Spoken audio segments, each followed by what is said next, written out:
Dear Diary, today I take the next step in being an ADHD life coach at Indigo Hub. I can't believe it's happening. I want to build, create, and discover a place for us to truly be ourselves. I think this journey will be the Indigo Diaries. Dear Diary, welcome to the Indigo Diaries, and welcome to our Series 3, The World Through Our Eyes, with me, your host, Natasha Hickling. The Indigo Diaries is a podcast that is one to learn about neurodivergency through others and our own experiences. And this week, very excited to be back with part 2 and about neurodivergence and shame, and bringing back our lovely guest, Holly Martinson. And it was such a huge topic when we talked about this that we thought, right, we're going to get in a number 2 because it's such a huge topic. And even in 2 episodes, I really don't think we're going to cover half of it. But remember that this is a pick brain session questions, and where we're going to discuss these things in quite detail, explore ways forward. So welcome back, Holly. Thank you. I'm so happy to be here. And oddly enough, I love talking about shame and masking. So I'm looking forward to our conversation today. I love it. Actually, it's one of my favorite areas as well. And it's funny because it's such a deep topic, but it's very warm, but very close to my heart. So let me tell you a bit about Holly. Holly Martinson is a former public and private school teacher and has 20 plus years of experience in the field of coaching and special education. Currently, she is an Integrative Executive Function Coach with Patient Minds, of which she is the owner and founder. All her information is below, and let's jump straight in. So last time we talked about kind of what shame was, what shame is, and kind of what we notice around shame. So anything you want to start us off with, Holly? Well, I think what goes along with shame is this idea of making ourselves smaller or trying to make ourselves invisible. Or it can also go another direction of masking to try to cover up whatever, internal struggles are going on. And I think it's important to acknowledge, just as we did with shame. So we're going to really narrow this down to what that feels like in the world of being neurodivergent. And it's also, part of the overall human experience. Yeah.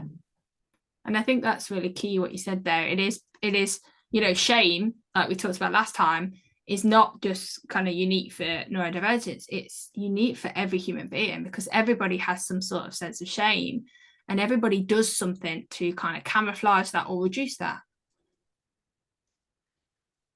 Yeah. We all have insecurities and challenges that it can feel scary or sometimes even terrifying to think about people seeing that in us if we're being vulnerable or transparent. So I think it is natural to want to camouflage and to mask sometimes. Yeah. And like with masking, if anyone doesn't know what masking is a way to camouflage yourself from the world, and that reduces the shame and the stigma and kind of who you are, to try and make yourself feel kind of normal, or I don't want to say normal, but I'm saying that with inverted commas, or appear to be okay, and it almost kind of gives you a sense of control. And what do you notice with masking and what that looks like?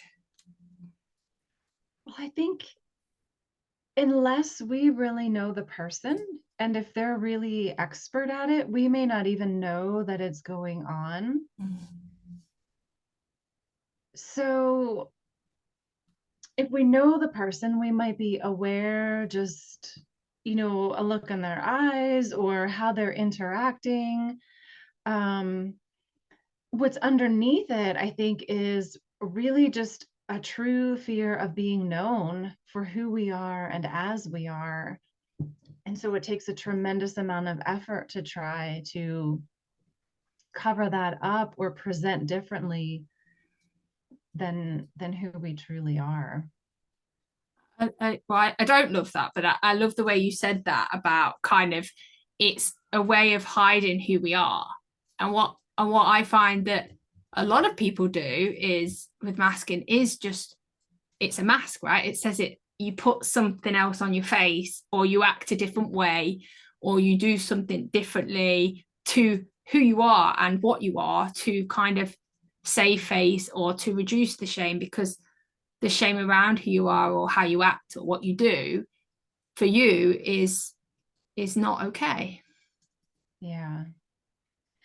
You know, and I really just keep coming back to the thought, this isn't everything that's behind it, but I think it's a fear of not being known, or a fear of being known for who we really are, with whatever the challenges are, whether they're overt, whether they're invisible. And you know, it can also stem from a lack of confidence, or you know, just a sense of self-respect or self-efficacy. And then what starts to happen is, the more masking takes place, the more effort is put into it, a person can start to lose their sense of self. And then that in and of itself presents challenges. Yeah. Being able to live a fulfilling and, you know, and purposeful life. So. Well, yeah, because you learn, and it was funny because I had someone that come to me a few days ago that said, like, almost when you start putting on the masks, you become the masks, and you stop becoming who you are, and you lose sense of who you are. And even around the masks, there can be shame, right? The shame of doing it this way, the shame of doing that. So then you're just putting on all these masks in a show, and it's like, who am I? And you really do lose a sense of yourself. And something that came to me as you were speaking there is it's that goes back to what we said in that first episode of, we're making ourselves smaller, different, because it's so vulnerable when you put yourself out there. This is me and that's it.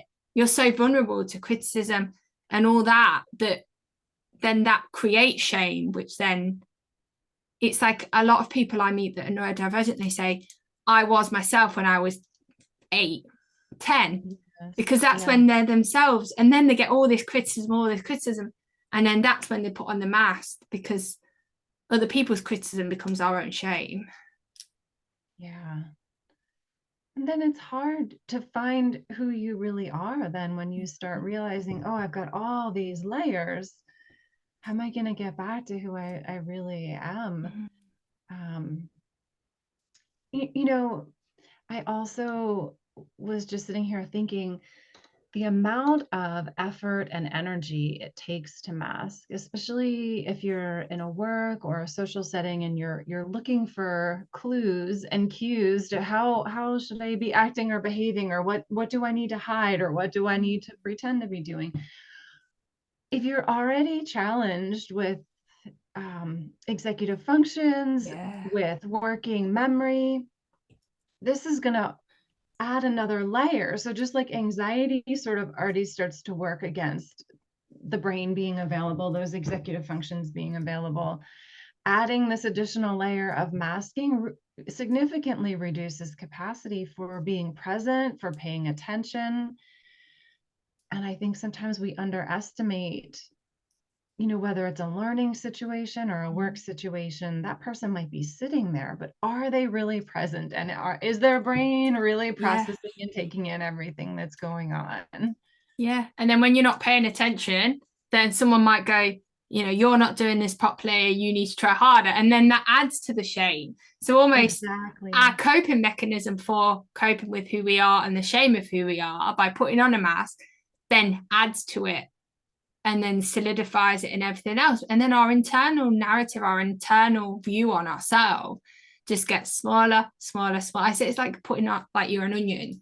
You're inside an onion, and the more mask you put on, the more things you do, and the more harder it comes, which means the harder it is to take off, and the more shame it is in the way you speak to yourself, because by putting on a mask, you're trying to protect yourself.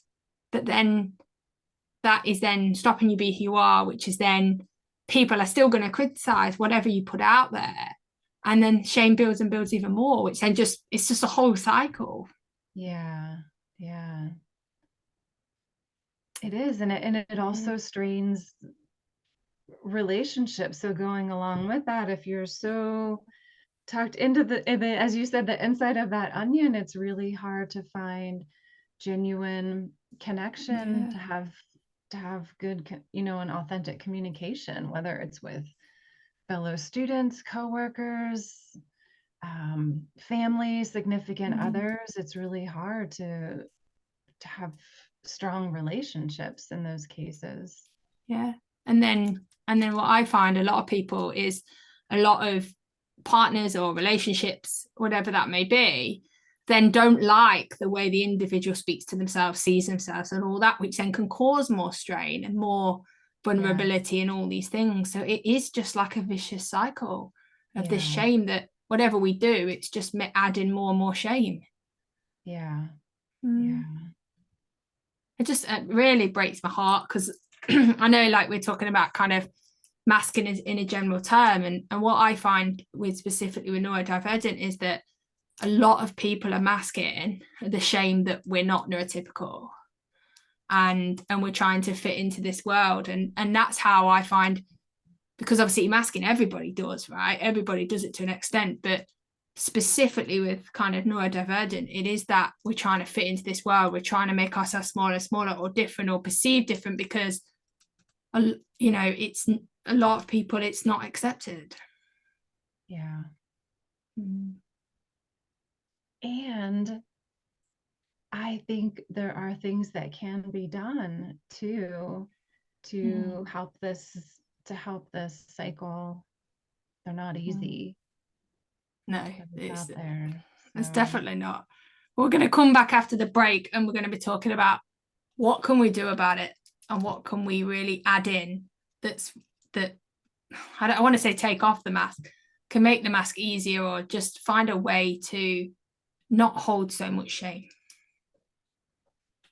And we're out.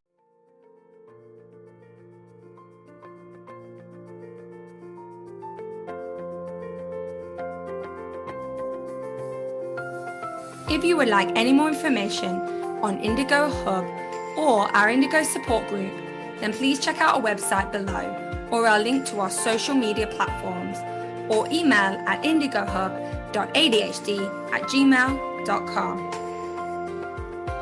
If you would like to offer any comments, feedback, get support, or if you're interested in the world hearing your story, then please reach out through any of our avenues. As said before, have a positive week. Check in again later. And we're out. And we're back, and like no other, we start talking. It's like, right, quick, press record, because we've said something we should said. But bring it back. So something that I was thinking about when we're thinking about what we can do about shame is, what is the opposite of it? Like, so if you see shame, we've talked a lot about what shame is. Like, what do you see, Holly, as kind of the opposite of that, or what we're aiming for? Yeah, that's a great question. I think, I think about a person being able to develop more of a sense of agency. So things that they can do themselves, rather than looking for external validation. You're okay as you are to be in the world. If we're looking for external sources, then that can set up for unmet expectations and disappointment. So anything to do that can build up dignity, self-respect, self-esteem, any relationship, whether it's, a friend, family member, significant other, that is a source of love, genuine source of love, unconditional love, can also help to build up that sense of agency, or our own abilities to do something, to, as you're saying, to kind of peel our way back out of the onion, all those layers that have been created. I love that word love, because it's like we always talk about in society the love and the care for the people. So I was literally listening to a book this morning about self-care, and that some people see it as selfish, but it's that we're always talking about that love, compassion, esteem for other people. But what about ourselves? Yeah. And that's what I'm hearing now, is that sense of agency, but looking at ourselves, you wouldn't treat somebody else like this, so why do we treat ourselves like this? Yes. We wouldn't put shame on people we love, so why would we do it to ourselves? Yeah. But it's really hard. It's really challenging. It's a hard process to shift. And once we've got all these layers on, our inner critic has a lot of material and a lot of evidence to feed us on a regular basis about the shame and the need to mask. And so there are things to do. And I think, we've talked about how we want to own that it's really challenging, it's hard, and it takes time. It's not a fast or an overnight process. No, and it's funny because we were saying, well, before we started this, I when I think of self-compassion, it was a bit like when I thought of mindfulness, and I was like, no. When I thought of self-compassion, like what came to my mind, the first thing was that stereotype of like, look in the mirror and tell yourself you love yourself, and like tell yourself 10 times and then you'll believe it. And it's almost like, I think what we're trying to do here is say that there's no quick fix here. It is hard, especially when you've had 10 years, 20, 40, 50, 80, how many ever years you've had of living in shame. It is going to take a while to peel those things off. And it's just having that time and space to do that versus that I've got to do this now. Yeah. That's really true. And I would also say that this is really hard work to do alone. So finding safe people to share with, to disclose to, or, having professional support can be really important, especially if there's multiple layers of shame and a lot of focus and energy going into masking. So it's really hard work to do alone. I just wanted to, highlight that as well. And there are a lot of great resources out there and a lot of great healing professionals too. Yeah, well, that's a therapist, a coach, a practitioner. It is. And sometimes what I find is when you can be yourself with certain people, it unlocks that door of, oh, I like this feeling. I like this feeling who I am around these people. I like this kind of sense of the who, that it can give yourself a sense of agency for other parts of your life, because you're starting to develop that self-awareness of this is who I am, and this is who I could be in other parts of my life, of having that space and that safe space to do that. Yeah. And you just highlighted that self-awareness, which is such an important part of it. And that is a long process too. And I've talked with people who say, well, I've kind of figured out why I'm doing it, or actually, no, I'm sorry. They say, I can't figure out why I'm doing it, but I'm a little bit more aware now that I am doing it. And my response is, that's amazing progress. So just becoming aware of something that you're doing, that's huge, because we can go day to day for weeks, months, years without even realizing that we're stuck in these habits and patterns of thinking or functioning in the world. So just developing that awareness and trying to become authentic to who you are is a huge step in the process of healing. Yeah. And then I think for me, what's coming up when you said the awareness is that with kind of the neurodivergent lens is like learning about your neurodivergence. How does it show up for you? What is it that, like you said, that why? When I first got diagnosed, it was like, yes, this makes so much sense. And it didn't take away the shame, but it was just that first step of developing that awareness and then acknowledging that's okay. Your sense of who you are, or the way you behave, or what you do, or all those different functions of who you are is, like you said, authentic, and it's okay. Yeah. It's a lot of work, and it can be done. And you've talked about taking care of yourself, and it's also important to take space when you need it, to find space when you need it, to take a break from it all when you need to. It doesn't have to be a 24-hour focus once you become aware of it. And as we've talked in previous episodes about mindfulness, these things are really a practice, and they're lifetime practices. I don't know that we ever really master it, because soon enough life will bring something else along that we'll have to re-up our efforts or change what we're doing. So and you've mentioned self-compassion, so I'd love to hear more. I think you've been learning some about this.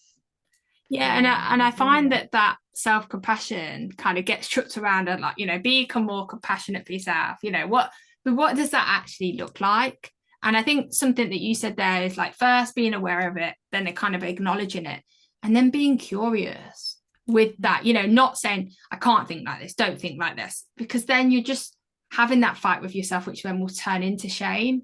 And it's like kind of sitting with it, this is happening, I acknowledge it's happening, and then be curious about what can I do with that. And I think that's and a thing that I kind of do is, this is like a self-compassion kind of technique. It's not mine. I don't know where I got it from, but it is not mine. So I'm just going to say that it's kind of, what am I feeling? And then that's building your awareness. What am I feeling? Not judging the feeling, I am this. I like, and kind of, I am this, I'm going through this, what is happening? And then from that, understanding that it's okay to feel like that. And that's that normalizing piece, accepting it, that it's okay to feel like this. There's nothing wrong with the way I'm feeling. People feel like this. And then acknowledge that this is hard. And the facts, and I always say that the facts is, I am not okay. I'm overwhelmed. I'm anxious. Okay. This is what humans do. This happens, right? And this is really hard right now. I'm overwhelmed. I feel that there's a lot going on. And then what can I do with it? Because what I'm doing now is going back to that, accepting it. I'm accepting that this is how I'm feeling. I'm aware of it. I'm aware of it. I'm accepting this is how I'm feeling, and this is what is going on. I'm acknowledging that. And then I'm thinking, what can I do? Yeah. Because I find that a lot of people, it's this, I'm feeling like this, I need to shut it down. Or I'm feeling like this, let's sit with it for hours. Or I'm feeling like this, what can I do about it? And we don't actually that acknowledge and understand that this is hard, and validate that is such a huge piece of self-compassion. And for me, kind of practicing sitting with the shame. Yeah. Yeah. And it takes us out of that judging. Why am I feeling this way? Or why is that other person not experiencing what I am? Or just validating and acknowledging. And Natasha, I thought of the work that I'm familiar with that's very similar to this stems from Kristin Neff's work. And I know you've learned from other folks as well. And she has some great resources that can actually talk you through a practice, which sometimes can be easier to have someone talk you through these steps, especially if there's a state of high emotion or what I call a shame attack. So having the structure of these 3 steps just written, on a card or on a post-it on your laptop or something can be really helpful too. Yeah, mine are written by my bedside table. They are actually written by my bedside, and for a while I used to just, when I knew I was feeling in that masking or that kind of shame mode, I would just go there and I would go through them, and it would just really help me to kind of. But Kristin Neff and this kind of technique I will put in the chat below, so there is an example of this technique and the Kristin Neff and her book, because they are brilliant. Yeah. Anything else that you feel like is really needed when it comes to kind of shame? I just keep going back to this point of finding safe people, or maybe that's one safe person. It's really, as you said, that just that experience of someone accepting you for who you are. And that's a beginning and a huge step to being able to become free from the masking and the overwhelming weight of shame. It won't take it away, and it's healing, and it can start the process. Yeah. And I think that that's key. And after you've got the awareness and acknowledgement and all that, then there's a lot of things you can do with it, whether it's, a gratitude jet, all these things to help with the evidence. But I feel like what we're talking about is those first few steps to really acknowledge. And I think they're the hardest steps, because once you've acknowledged it and you're starting to sit with it, then you can start to be able to change it and all that. But I feel like there's a lot out there talking about how to change it, how to change the shame, but how do we first just acknowledge and sit with it, and then mold our own way of going from there? Yeah, I agree. I agree that those first few steps can be the hardest and the most freeing. Yeah. Wow. Yeah. It's hit. Well, I'm speechless. That doesn't happen very often. So I think for me, I'm taking away from this kind of that, a question that you said to me is, are you staying authentic to yourself, or are you molding yourself to fit in? And that question of, are you being yourself, or are you molding to fit? Are you trying to fit in? And then why are you doing that? Is it because you're feeling ashamed, or is it, and just acknowledge that it's okay to be where you are. Absolutely. And I think it's worth also saying we've shared some ideas, and it's also just worth saying that everyone's path is going to look different, and it's all about finding the tools and the practices that resonate the most with you. And these are some of the most well researched, and you may find this in addition to other things that are a path that you want to take.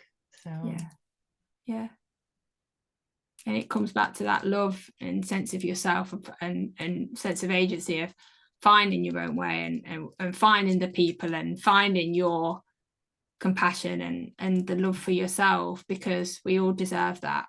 We all give that to other people, so let's try and give it to ourselves. Yeah, it's very true. Any last words, Holly?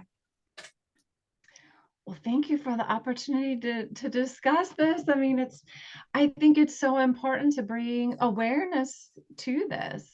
So thank you for the conversation today. No, great. And thank you for coming. I appreciate it. I love talking, so but also this is a real hard topic. And I know for me, it took me a long time, and I'm still working on it. I'm still work in progress. It's not, and I'm sure, I don't know, could speak for you as well, Holly, but what about you? Absolutely. It's going to be a lifetime practice and process. Yeah. Absolutely. Yeah, I like that. It's a lifetime process and a lifetime practice to be okay with yourself, be you, and take that mask off sometimes. Yeah. Okay, so we'll be back in a few weeks with another episode, and we've got lots more guests coming on, and Holly will hopefully be back if I've not put her off too much.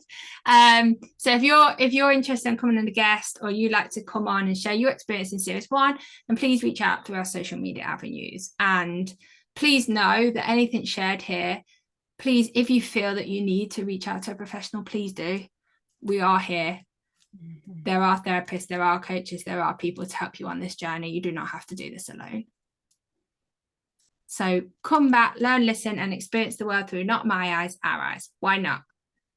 Have a great week and keep being you. And we're out.